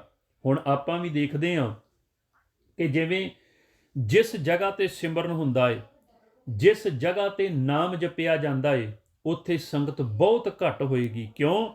ਕਿਉਂਕਿ ਸਤਿਗੁਰੂ ਆਪ ਗੁਰਬਾਣੀ ਵਿੱਚ ਕਹਿ ਰਹੇ ਨੇ, ਵਿਰਲੇ ਨਾਹੀ ਹੈਣ ਘਣੇ ਫੈਲ ਫਕੜ ਸੰਸਾਰ, ਕਿ ਬਹੁਤ ਵਿਰਲਿਆਂ ਦੇ ਹਿੱਸੇ ਇਹ ਕਮਾਈ ਆਉਂਦੀ ਹੈ। ਹਰ ਇੱਕ ਜੀਵ ਨਾਮ ਦੀ ਕਮਾਈ ਨਹੀਂ ਕਰ ਸਕਦਾ। ਲੇਕਿਨ ਸਮਝਾਉਣ ਦੇ ਬਾਵਜੂਦ ਵੀ, ਗੁਰਬਾਣੀ ਗੁਰੂ ਗ੍ਰੰਥ ਸਾਹਿਬ ਦਾ ਗਿਆਨ ਲੈਣ ਦੇ ਬਾਵਜੂਦ ਵੀ ਜੇ ਅਸੀਂ ਇਸ ਮਾਰਗ ਤੇ ਨਹੀਂ ਚੱਲਦੇ ਤੇ ਮਹਾਰਾਜ ਕਹਿੰਦੇ ਸਮਝ ਲਓ ਤੁਹਾਨੂੰ ਪਰਮਾਤਮਾ ਨੇ ਆਪ ਭੁਲਾਇਆ ਹੋਇਆ। ਤੁਹਾਨੂੰ ਕੋਈ ਵੀ ਜਨਾ ਨਹੀਂ ਸਕਦਾ, ਤੁਹਾਨੂੰ ਕੋਈ ਵੀ ਸਮਝਾ ਨਹੀਂ ਸਕਦਾ। ਕਿਉਂਕਿ ਜੇ ਸੰਗਤ ਵਿੱਚ ਆ ਕੇ ਗੁਰਬਾਣੀ ਦਾ ਗਿਆਨ ਲੈ ਕੇ ਵੀ ਸਾਡੇ ਮਨ ਨੂੰ ਸੋਝੀ ਨਾ ਆਈ, ਫਿਰ ਸੰਸਾਰ ਦਾ ਕੋਈ ਵੀ ਜੀਵ ਸਾਨੂੰ ਸਮਝਾ ਨਹੀਂ ਸਕਦਾ। ਮਹਾਰਾਜ ਕਹਿੰਦੇ ਆ, ਨਾਨਕ ਤਿਨ ਸਿਓ ਕਿਆ ਕੀਚੈ ਦੋਸਤੀ, ਜੇ ਆਪ ਭੁਲਾਏ ਕਰਤਾਰ, ਇੱਕ ਸਦਾ ਇੱਕ ਤੈ ਰੰਗ ਰਹੇ, ਤਿਨ ਕੈ ਹਉ ਸਦ ਬਲਿਹਾਰੇ ਜਾਓ। ਗੁਰੂ ਅਮਰਦਾਸ ਪਾਤਸ਼ਾਹ ਮਹਾਰਾਜ ਕਹਿੰਦੇ ਆ, ਜਿਹੜੇ ਇੱਕ ਪਰਮਾਤਮਾ ਨਿਰੰਕਾਰ ਦੇ ਰੰਗ ਵਿੱਚ ਰੰਗੇ ਰਹਿੰਦੇ ਨੇ, ਮੈਂ ਸਦਾ ਵਾਸਤੇ ਉਹਨਾਂ ਤੋਂ ਬਲਿਹਾਰ ਜਾਂਦਾ ਹਾਂ। ਕਿਉਂਕਿ ਉਹਨਾਂ ਨੇ ਐਸੀ ਸੰਗਤ ਵਿੱਚ ਆ ਕੇ ਧੰਨ ਸਾਹਿਬ ਸ੍ਰੀ ਗੁਰੂ ਗ੍ਰੰਥ ਸਾਹਿਬ ਜੀ ਦੀ ਗੁਰਬਾਣੀ ਦੁਆਰਾ ਇਹ ਮਨੋਰਥ ਸਮਝ ਲਿਆ ਕਿ ਮਨੁੱਖਾ ਜਨਮ ਸਾਨੂੰ ਕਿਸ ਮਕਸਦ ਵਾਸਤੇ ਮਿਲਿਆ, ਮਾਨ ਸਜਾਮਾ ਸਾਨੂੰ ਕਿਉਂ ਮਿਲਿਆ। ਕਿਉਂਕਿ ਉਹਨਾਂ ਨੇ ਇਸ ਚੀਜ਼ ਨੂੰ ਸਮਝ ਲਿਆ ਕਿ ਭਈ ਪ੍ਰਾਪਤ ਮਨੁੱਖ ਦੇ ਹੁਰੀਆ ਗੋਬਿੰਦ ਮਿਲਣ ਕੀ ਇਹ ਤੇਰੀ ਬਰੀਆ। ਗੋਬਿੰਦ ਪਰਮਾਤਮਾ ਨਿਰੰਕਾਰ, ਉਹ ਰਾਮ ਅੱਲਾ ਵਾਹਿਗੁਰੂ, ਉਹਨੂੰ ਤਾਂ ਮਿਲ ਸਕਦੇ ਹਾਂ ਜੇ ਆਪਾਂ ਉਹਦਾ ਗਿਆਨ ਲੈ ਕੇ ਅਭਿਆਸ ਸ਼ੁਰੂ ਕਰਦੇ ਹਾਂ। ਮਹਾਰਾਜ ਸਮਝਾਉਂਦੇ, ਤਨ ਮਨ ਧਨ ਅਰਪੀ ਤਿਨਕੋ ਨਿਵ ਨਿਵ ਲਾਗੋ ਪਾਏ। ਮਹਾਰਾਜ ਕਹਿੰਦੇ ਐਸੇ ਗੁਰਮੁਖ, ਐਸੇ ਸੰਤ, ਐਸੇ ਸਾਧੂਆਂ ਨੂੰ ਤਨ ਮਨ ਤੇ ਧਨ ਸੌਂਪ ਕੇ ਮੇਰਾ ਜੀ ਕਰਦਾ ਹੈ ਕਿ ਐਸੇ ਗੁਰਮੁਖਾਂ ਦੇ ਮੈਂ ਪੈਰ ਪਕੜ ਲਵਾਂ। ਕਿਉਂਕਿ ਸਤਿਗੁਰਾਂ ਨੇ ਉਸ ਨਿਰੰਕਾਰ ਦੀ ਬੰਦਗੀ ਕਰਨ ਵਾਲੇ ਨੂੰ, ਸਿਮਰਨ ਕਰਨ ਵਾਲੇ ਨੂੰ, ਨਾਮ ਜਪਣ ਵਾਲੇ ਨੂੰ ਸਭ ਤੋਂ ਉੱਚਾ ਦਰਜਾ ਦਿੱਤਾ ਹੈ। ਜਿਵੇਂ ਅਰਦਾਸ ਦੇ ਵਿੱਚ ਵੀ ਆਪਾਂ ਮੰਗਦੇ ਹਾਂ ਕਿ ਸਭ ਤੋਂ ਉੱਚੀ ਚੀਜ਼ ਕਿਹੜੀ ਹੈ, ਉਹ ਹੈ ਨਾਮਦਾਨ। ਆਪਾਂ ਅਰਦਾਸ ਵਿੱਚ ਪੜ੍ਹਦੇ ਹਾਂ, ਬਖਸ਼ੋ ਜੀ ਸਿੱਖਾਂ ਨੂੰ ਸਿੱਖੀ ਦਾਨ, ਕੇਸ ਦਾਨ, ਰਹਿਤ ਦਾਨ, ਵਿਵੇਕ ਦਾਨ, ਵਿਸਾਹ ਦਾਨ, ਭਰੋਸਾ ਦਾਨ, ਦਾਨਾ ਸਿਰ ਦਾਨ। ਕਿਹੜਾ? ਮਹਾਰਾਜ ਕਹਿੰਦੇ ਨਾਮਦਾਨ। ਆਪਾਂ ਨਾਮ ਦੀ ਦਾਨ ਤੇ ਮੰਗਦੇ ਰੋਜ਼ ਹਾਂ ਤੇ ਪਰਮਾਤਮਾ ਤੇ ਨਾਮ ਚਲਾ ਰਿਹਾ ਏ। ਹੁਣ ਅੱਗੋਂ ਸਾਡੀ ਢਿੱਲਿਆ ਕਿ ਅਸੀਂ ਸਿਰਫ ਅਰਦਾਸ ਕਰਕੇ ਚਲੇ ਜਾਂਦੇ ਹਾਂ, ਅਰਦਾਸ ਸੁਣ ਕੇ ਚਲੇ ਜਾਂਦੇ ਹਾਂ, ਪਰ ਅਰਦਾਸ ਤੇ ਕਦੀ ਅਮਲ ਨਹੀਂ ਕੀਤਾ। ਮੰਗਦੇ ਹਾਂ, ਪਰਮਾਤਮਾ ਦੇ ਵੀ ਰਿਹਾ, ਸਾਨੂੰ ਸੰਗਤ ਵੀ ਪਤਾ ਕਿੱਥੇ ਹੁੰਦੀ ਹੈ, ਸਿਮਰਨ ਕਿੱਥੇ ਕੀਤਾ ਜਾਂਦਾ ਏ, ਲੇਕਿਨ ਪੰਜਾਂ ਵੱਲੋਂ ਸਾਡੇ ਮਨ ਨੂੰ ਐਸਾ ਆਲਸ ਪਾਇਆ ਜਾਂਦਾ ਕਿ ਅਸੀਂ ਸੰਗਤ ਵਿੱਚ ਜਾ ਕੇ ਨਾਮ ਨਹੀਂ ਜਪ ਸਕਦੇ। ਮਹਾਰਾਜ ਗੁਰਬਾਣੀ 'ਚ ਅੱਗੇ ਸਮਝਾਉਂਦੇ, ਕਹਿੰਦੇ ਤਿੰਨ ਮਿਲਿਆ ਮਨ ਸੰਤੋਖੀ ਹੈ, ਤ੍ਰਿਸ਼ਨਾ ਭੁੱਖ ਸਭ ਜਾਏ। ਮਹਾਰਾਜ ਕਹਿੰਦੇ ਜਦੋਂ ਤੁਸੀਂ ਸੰਸਾਰ ਦੇ ਜੀਵਾਂ ਦੀ ਸੰਗਤ ਕਰੋਗੇ, ਅਨਾੜੀ ਜੀਵਾਂ ਦੀ ਸੰਗਤ ਕਰੋਗੇ, ਕਾਲ ਦੇ ਸੰਤਾਂ ਦੀ ਸੰਗਤ ਕਰੋਗੇ, ਤੁਹਾਡੇ ਮਨ ਦੇ ਅੰਦਰ ਕਾਮ, ਕ੍ਰੋਧ, ਲੋਭ, ਮੋਹ, ਹੰਕਾਰ, ਸੰਸਾਰ ਦੀ ਨਿੰਦਿਆ, ਚੁਗਲੀ, ਵੈਰ ਵਿਰੋਧ ਦੇ ਫੁਰਨੇ ਵਧਣਗੇ।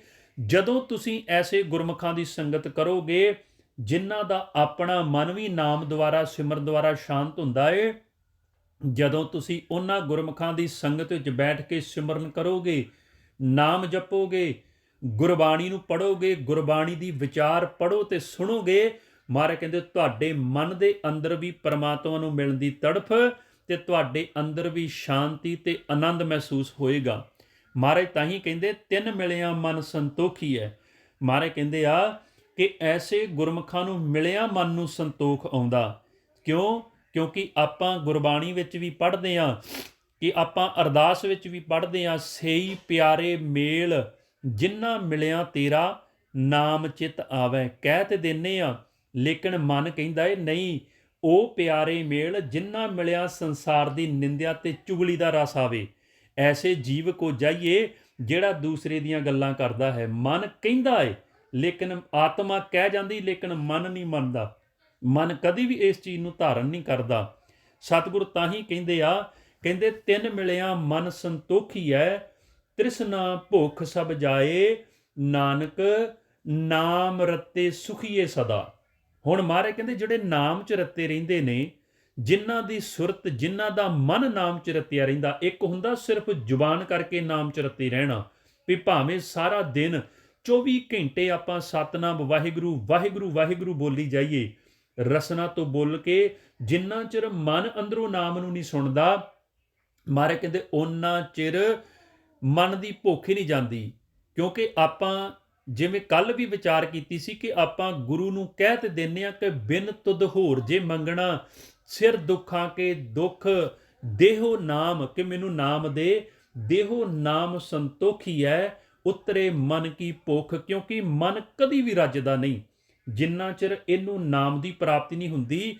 ਇਹ ਸੰਸਾਰ ਦੀਆਂ ਵਸਤੂਆਂ, ਆਤਮਾ ਨੂੰ ਕਹਿ ਕੇ ਸਰੀਰ ਦੀਆਂ ਵਸਤੂਆਂ ਮੰਗਾਈ ਜਾਂਦਾ ਹੈ ਕਿ ਅਜੇ ਵੀ ਥੋੜ੍ਹੀਆਂ ਨੇ, ਅਜੇ ਵੀ ਕੁਝ ਬਣਿਆ ਨਹੀਂ, ਅਜੇ ਵੀ ਕੁਝ ਮਿਲਿਆ ਨਹੀਂ।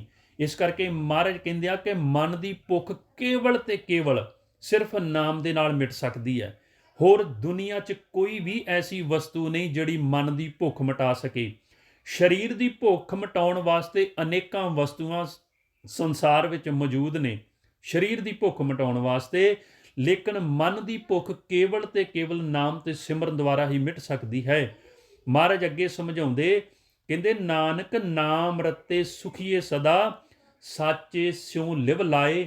ਜਿਹੜੇ ਸਿਮਰਨ ਕਰਦੇ ਨੇ, ਜਿਹੜੇ ਨਾਮ ਜਪਦੇ ਨੇ, ਜਿਹੜੇ ਗੁਰਬਾਣੀ ਵਿੱਚ ਰਤੇ ਰਹਿੰਦੇ ਨੇ, ਮਹਾਰਾਜ ਕਹਿੰਦੇ ਉਹਨਾਂ ਦਾ ਮਨ ਸਦਾ ਸੁਖ ਵਿੱਚ ਰਹਿੰਦਾ ਹੈ। ਕਿਉਂਕਿ ਉਹਨਾਂ ਦੀ ਲਿਵ ਜਿਹੜੀ ਹੈ, ਕਰਮ ਕਰਦੇ ਹੋਏ, ਸੰਸਾਰ ਦਾ ਕੰਮ ਕਰਦੇ ਹੋਏ ਵੀ ਉਸ ਪਰਮਾਤਮਾ ਨਾਲ ਜੁੜੀ ਰਹਿੰਦੀ ਹੈ। ਉਹਨਾਂ ਦਾ ਮਨ ਸਦਾ ਸੁਖ ਵਿੱਚ ਰਹਿੰਦਾ ਹੈ।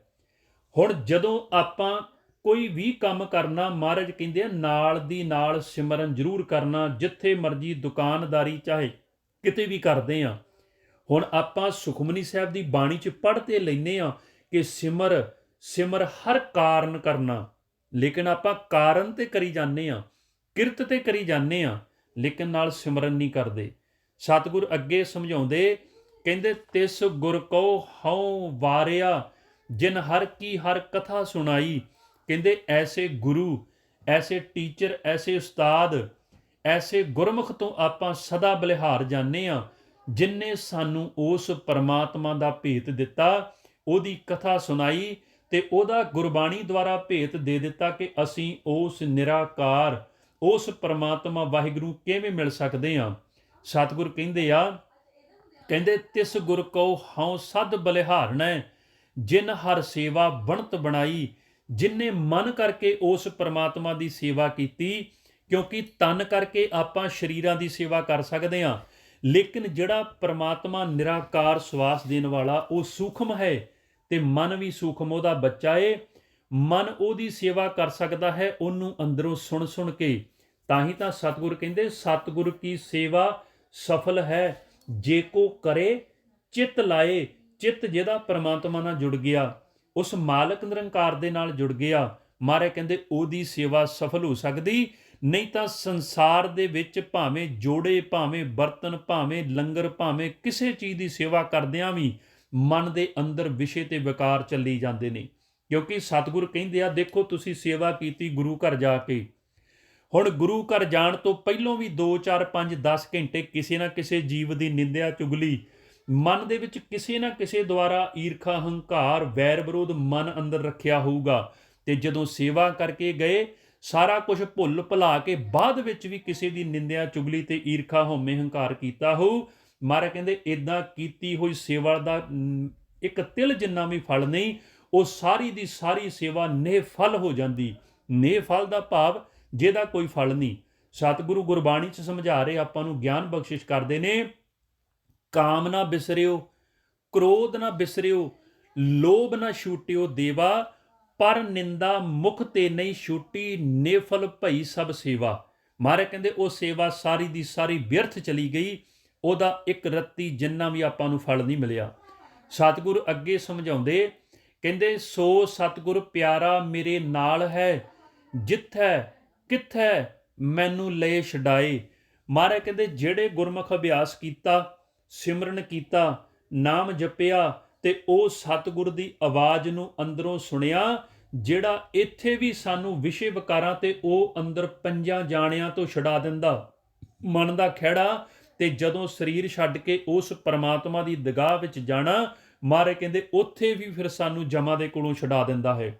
ਹੁਣ ਆਪਾਂ ਦੇਖਣਾ ਕਿ ਆਪਾਂ ਉਸ ਨਿਰਾਕਾਰ ਵਾਹਿਗੁਰੂ ਦੀ ਆਵਾਜ਼ ਨੂੰ ਸੁਣਿਆ, ਉਸ ਨਾਮ ਨੂੰ ਅੰਦਰੋਂ ਸੁਣਿਆ, ਜਿਸ ਮਾਲਕ ਨੇ ਸਾਨੂੰ ਦਰਗਾਹ ਵਿੱਚ ਵੀ ਛਡਾਉਣਾ ਹੈ। ਤਾਂ ਹੀ ਮਹਾਰਾਜ ਕਹਿੰਦੇ ਸੋ ਸਤਿਗੁਰ ਪਿਆਰਾ ਮੇਰੇ ਨਾਲ ਹੈ, ਜਿੱਥੇ ਕਿੱਥੇ ਮੈਨੂੰ ਲਏ ਛਡਾਈ, ਤਿਸ ਗੁਰ ਕੋ ਸਾਬਾਸ ਹੈ, ਜਿਨ ਹਰ ਸੋਝੀ ਪਾਈ। ਕਿ ਐਸੇ ਗੁਰੂ, ਐਸੇ ਸਾਧੂ, ਐਸੇ ਸੰਤ ਤੋਂ ਬਲਿਹਾਰ ਜਾਨਾ, ਜਿਨਨੇ ਮੈਨੂੰ ਹਰੀ ਪਰਮਾਤਮਾ ਦੀ ਸੋਝੀ ਪਾ ਦਿੱਤੀ, ਜਿਨਨੇ ਮੈਨੂੰ ਉਹਦਾ ਭੇਤ ਦੇ ਦਿੱਤਾ, ਜਿਨਨੇ ਮੈਨੂੰ ਉਹਦੇ ਬਾਰੇ ਸਮਝਾ ਦਿੱਤਾ ਕਿ ਨਿਰੰਕਾਰ ਪਰਮਾਤਮਾ ਕੌਣ ਤੇ ਕਿੱਥੇ ਵਸਦਾ ਹੈ। ਮਹਾਰਾਜ ਅੱਗੇ ਸਮਝਾਉਂਦੇ, ਨਾਨਕ ਗੁਰ ਵਿਟਹੁ ਵਾਰਿਆ, ਜਿਨ ਹਰ ਨਾਮ ਦੀਆ, ਮੇਰੇ ਮਨ ਕੀ ਆਸ ਪੁਰਾਈ। ਮਹਾਰਾਜ ਕਹਿੰਦੇ ਬਲਿਹਾਰ ਜਾਂਦੇ ਹਾਂ ਐਸੇ ਗੁਰਮੁਖ ਤੋਂ, ਜਿਨਨੇ ਮੈਨੂੰ ਨਾਮ ਦਾ ਭੇਤ ਦੇ ਦਿੱਤਾ ਕਿ ਨਾਮ ਸਿਮਰਨ ਜਪ ਕੇ ਤੁਸੀਂ ਅੰਦਰ ਚੱਲਦੇ ਹੋਏ ਨਾਮ ਨੂੰ ਕਿਵੇਂ ਮਿਲ ਸਕਦੇ ਹੋ। ਮੇਰੇ ਮਨ ਕੀ ਆਸ ਪੁਰਾਈ, ਕਿਉਂਕਿ ਮੇਰਾ ਮਨ ਸਰੀਰ ਲੈ ਕੇ ਸੰਸਾਰ ਵਿੱਚ ਇਹੋ ਆਸ ਲੈ ਕੇ ਆਇਆ ਸੀ ਕਿ ਮੈਂ ਪਰਮਾਤਮਾ ਨਿਰੰਕਾਰ ਨੂੰ ਮਿਲਣਾ ਹੈ। ਅੱਜ ਮੇਰੀ ਉਸ ਪਰਮਾਤਮਾ ਨਿਰੰਕਾਰ ਨੂੰ ਮਿਲਣ ਦੀ ਸਤਿਗੁਰ ਕਹਿੰਦੇ ਕਿ ਉਹ ਜਿਹੜੀ ਹੈ ਉਹ ਆਸ ਵੀ ਪੂਰੀ ਹੋ ਗਈ।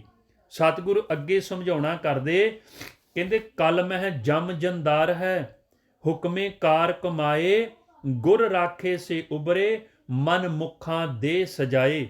ਕਹਿੰਦੇ ਜਿਹੜੇ ਜਮਕਾਲ ਹੁੰਦੇ ਨੇ, ਕਿਉਂਕਿ ਜਮਕਾਲਾਂ ਨੂੰ ਜਿਹੜੇ ਜਮਦੂਤ ਹੁੰਦੇ ਨੇ, ਕਲ ਮੈਂ ਜਮ ਜੰਦਾਰ ਹੈ, ਹੁਕਮੇ, ਉਹ ਹੁਕਮ ਵਿੱਚ ਹੁੰਦੇ ਨੇ ਮਾਲਕ ਦੇ, ਤੇ ਮਾਲਕ ਦੇ ਹੁਕਮ ਵਿੱਚ ਰਹਿ ਕੇ ਹੀ ਜਿਹੜਾ ਮਨਮੁਖ ਜੀਵ ਨਾਮ ਨਹੀਂ ਜਪਦਾ, ਸਿਮਰਨ ਨਹੀਂ ਜਪਦਾ, ਉਹਨੂੰ ਸਜ਼ਾ ਦਿੰਦੇ ਨੇ, ਕਿਉਂਕਿ ਉਹਨਾਂ ਦੇ ਵੱਸ ਵਿੱਚ ਕੁਛ ਨਹੀਂ, ਉਹ ਪਰਮਾਤਮਾ ਦੇ ਹੁਕਮ ਵਿੱਚ ਹੁੰਦੇ ਨੇ।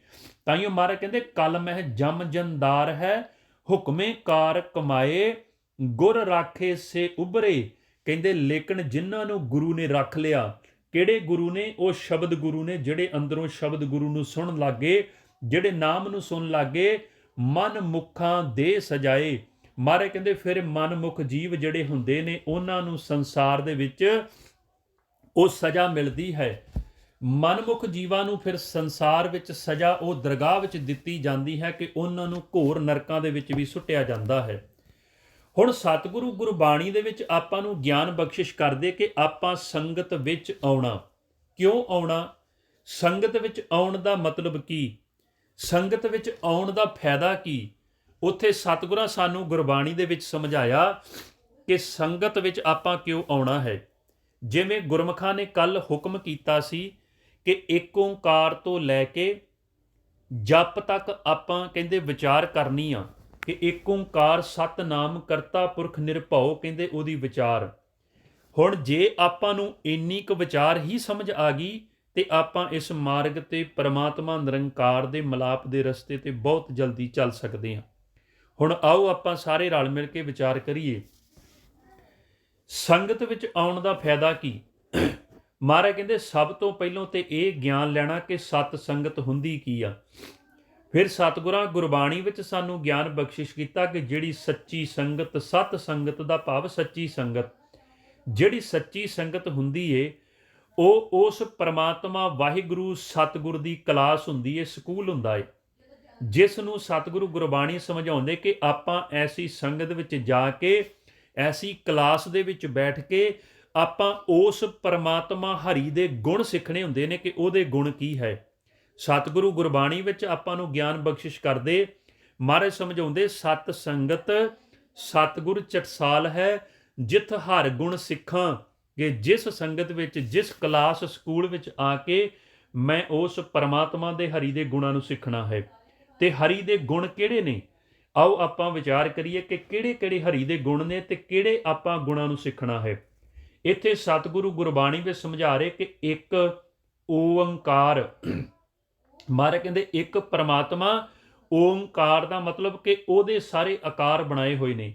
ਸਤਨਾਮ, ਜਿਸ ਦਾ ਸੱਚ ਦੇ ਮੁਖ ਚੋਂ ਨਿਕਲਦੀ ਹੋਈ ਆਵਾਜ਼ ਨਾਮ ਹੈ, ਸੱਚਾ ਨਾਮ ਸਾਰੇ ਬ੍ਰਹਿਮੰਡ ਵਿੱਚ ਚੱਲ ਰਿਹਾ ਹੈ।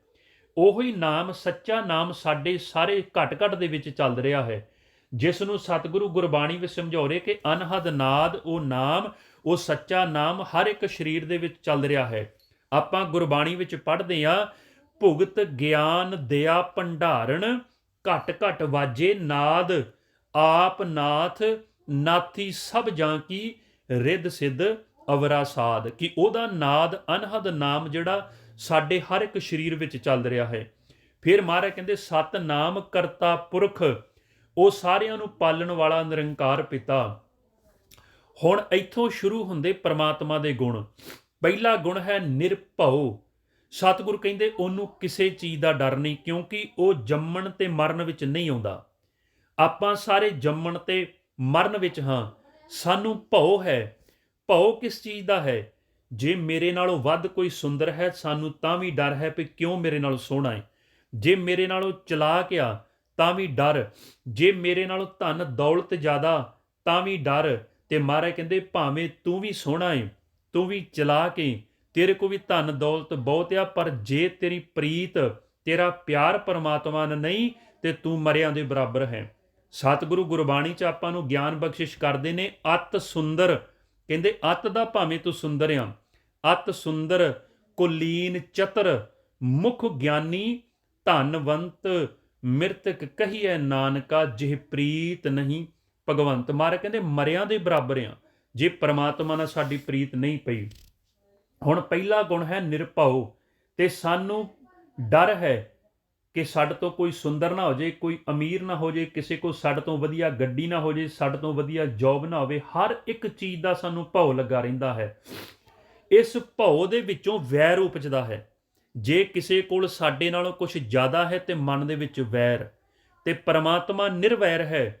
ਉਹ ਕਿਸੇ ਵੀ ਜੀਵ ਦੇ ਨਾਲ ਵੈਰ ਨਹੀਂ ਕਰਦਾ, ਇੰਨੀ ਸਹਿਜ ਅਵਸਥਾ ਵਿੱਚ ਬੈਠਾ ਹੋਇਆ ਹੈ। ਕਿਉਂਕਿ ਜਿਹੜਾ ਜੀਵ ਉਹਦੀ ਹੋਂਦ ਨੂੰ ਨਹੀਂ ਮੰਨਦਾ, ਜਿਹੜਾ ਜੀਵ 84 ਲੱਖ ਜੀਵ ਦੇ ਕੀੜੇ ਮਕੌੜੇ ਜਾਂ 84 ਲੱਖ ਜੂਨ ਦੇ ਜੀਵ ਨੇ, ਉਹਨੂੰ ਜਪਦੇ ਨਹੀਂ, ਸਿਮਰਨ ਨਹੀਂ ਕਰ ਸਕਦੇ। ਮਹਾਰਾਜ ਕਹਿੰਦੇ ਇੱਕੋ ਜਿਹੇ ਸਵਾਸ ਤੇ ਇੱਕੋ ਜਿਹਾ ਭੋਜਨ ਉਹਨਾਂ ਨੂੰ ਵੀ ਉਹ ਦੇ ਰਿਹਾ ਹੈ, ਜਿੱਥੇ ਮਰਜ਼ੀ ਜੀਵ ਬੈਠੇ ਹੋਏ ਨੇ। ਸਤਿਗੁਰ ਕਹਿੰਦੇ ਨਿਰਭਉ ਨਿਰਵੈਰ। ਤੇ ਮਹਾਰਾਜ ਕਹਿੰਦੇ ਆ ਉਹ ਕੌਣ ਆ? ਕਹਿੰਦੇ ਆਕਾਲ ਮੂਰਤ। ਉਹ ਕਾਲ ਦੇ ਦਾਇਰੇ ਤੋਂ ਬਾਹਰ ਹੈ, ਕਿਉਂਕਿ ਉਹ ਜੰਮਦਾ ਮਰਦਾ ਨਹੀਂ। ਆਪਾਂ ਸਾਰੇ ਕਾਲ ਦੇ ਪੰਜੇ ਵਿੱਚ ਆ, ਆਪਾਂ ਸਾਰੇ ਕਾਲ ਦੇ ਦੇਸ਼ ਵਿੱਚ ਆ, ਆਪਾਂ ਸਾਰੇ ਕਾਲ ਦੇ ਘੇਰੇ ਵਿੱਚ ਆ। ਆਕਾਲ ਮੂਰਤ। ਅਗਲਾ ਉਹਦਾ ਗੁਣ ਹੈ ਆਜੂਨੀ। ਸਤਿਗੁਰ ਕਹਿੰਦੇ ਉਹ ਜੂਨਾਂ ਵਿੱਚ ਨਹੀਂ ਆਉਂਦਾ, ਕਿਉਂਕਿ ਆਜੂਨੀ ਹੈ। ਆਪਾਂ ਸਾਰੇ 84 ਲੱਖ ਜੂਨ ਭੋਗ ਕੇ ਆਏ, ਜਿਹਨੂੰ ਸਤਿਗੁਰ ਕਹਿੰਦੇ ਆ ਕਈ ਜਨਮ ਭਏ ਕੀਟ ਪਤੰਗਾ, ਕਈ ਜਨਮ ਗਜ ਮੀਨ ਕੁਰੰਗਾ, ਕਈ ਜਨਮ ਪੰਖੀ ਸਰਪ ਹੋਇਓ, ਕਈ ਜਨਮ ਹੈਵਰ ਬ੍ਰਿਖ ਜੋਇਓ। ਇਹ ਸਾਰੀਆਂ ਬਹੁਤ ਸਾਰੀਆਂ ਜੂਨਾਂ ਭੋਗੀਆਂ। ਆਜੂਨੀ ਆਪਾਂ ਪੜ੍ਹਦੇ ਹਾਂ, ਏਕ ਓੰਕਾਰ ਸਤਨਾਮ ਕਰਤਾ ਪੁਰਖ ਨਿਰਭਉ ਨਿਰਵੈਰ ਆਕਾਲ ਮੂਰਤ ਆਜੂਨੀ। ਇੱਕ ਉਹਦਾ ਐਸਾ ਗੁਣ ਹੈ ਜਿਹੜਾ ਸਿਰਫ ਉਹਦਾ ਆਪਣਾ, ਉਹ ਹੈ ਸੈਭੰ। ਸੈਭੰ ਦਾ ਭਾਵ ਉਹਦਾ ਕੋਈ ਮਾਤਾ ਪਿਤਾ ਨਹੀਂ, ਉਹ ਆਪਣੇ ਆਪ ਤੋਂ ਖੁਦ ਤਿਆਰ ਹੋਇਆ, ਜਿਸ ਨੂੰ ਸਤਿਗੁਰੂ ਗੁਰਬਾਣੀ ਵਿੱਚ ਆਪਾਂ ਨੂੰ ਗਿਆਨ ਬਖਸ਼ਿਸ਼ ਕਰਦੇ ਨੇ, ਥਾਪਿਆ ਨਾ ਜਾਏ ਕੀਤਾ ਨਾ ਹੋਏ, ਆਪੇ ਆਪ ਨਿਰੰਜਨ ਸੋਏ। ਕਿ ਉਹਨੂੰ ਕੋਈ ਥਾਪਣ ਵਾਲਾ ਨਹੀਂ, ਉਹਦਾ ਕੋਈ ਮਾਤਾ ਪਿਤਾ ਨਹੀਂ, ਉਹ ਆਪਣੇ ਆਪ ਤੋਂ ਖੁਦ ਤਿਆਰ ਹੋਇਆ। ਨਿਰਭਉ ਨਿਰਵੈਰ ਅਕਾਲ ਮੂਰਤ ਆਜੂਨੀ ਸੈਭੰ। ਤੇ ਪਾਤਸ਼ਾਹ ਕਹਿੰਦੇ ਐਸੇ ਗੁਣ ਵਾਲੇ ਨੂੰ ਗੁਰ ਪ੍ਰਸਾਦ, ਗੁਰੂ ਦੀ ਕਿਰਪਾ ਦੇ ਨਾਲ ਕੀ ਕਰ? ਕਹਿੰਦੇ ਜਪ। ਅਗਲੇ ਪਾਸੇ ਲਿਖਿਆ ਜਪ। ਹੁਣ ਮਹਾਰਾਜ ਨੇ ਪੁੱਛੀਏ ਕਿਹਨੂੰ ਜਪਣਾ?